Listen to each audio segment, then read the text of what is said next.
السلام علیکم ورحمۃ اللہ وبرکاتہ۔ بھائیو، دوستو، بہنوں، آج میں آپ کے سامنے جو ویڈیو شیئر کرنے والا ہوں وہ ہے، اگر کسی بھائی کا ویزا نہ لگ رہا ہو یا اس میں کوئی کسی قسم کی رکاوٹ آ جاتی ہے تو وہ میرے بہن بھائی پریشان مت ہوں، تو وہ سب سے پہلے اس عمل کو کریں۔ انشاءاللہ اللہ رب العزت اس مقصد میں یعنی ویزا لگنے میں کامیابی عطا فرمائے گا۔ اس میں جو رکاوٹیں ہوں گی اللہ رب العزت دور کرے گا۔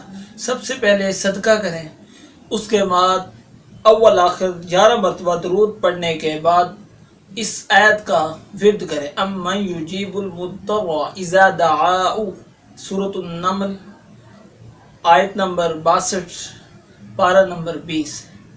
اس کی تلاوت کریں اور اس وقت تک دعا کرتے رہیں، ورد کرتے رہیں جب تک مطلوبہ جگہ پر آپ پہنچ نہیں جاتے۔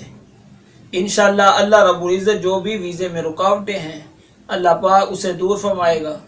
اگر ہماری یہ ویڈیو آپ کو اچھی لگے تو لائک، سبسکرائب ہمارے اسلامک اسکول چینل کو ضرور کریں تاکہ آنے والی ہر ویڈیو آپ تک پہنچے، آپ مستفید ہوں۔ اب ہمارے لیے دعا کریں، ہم آپ کے لیے دعا کو اللہ پاک ہم سب کو حامی و ناصر۔ السلام علیکم۔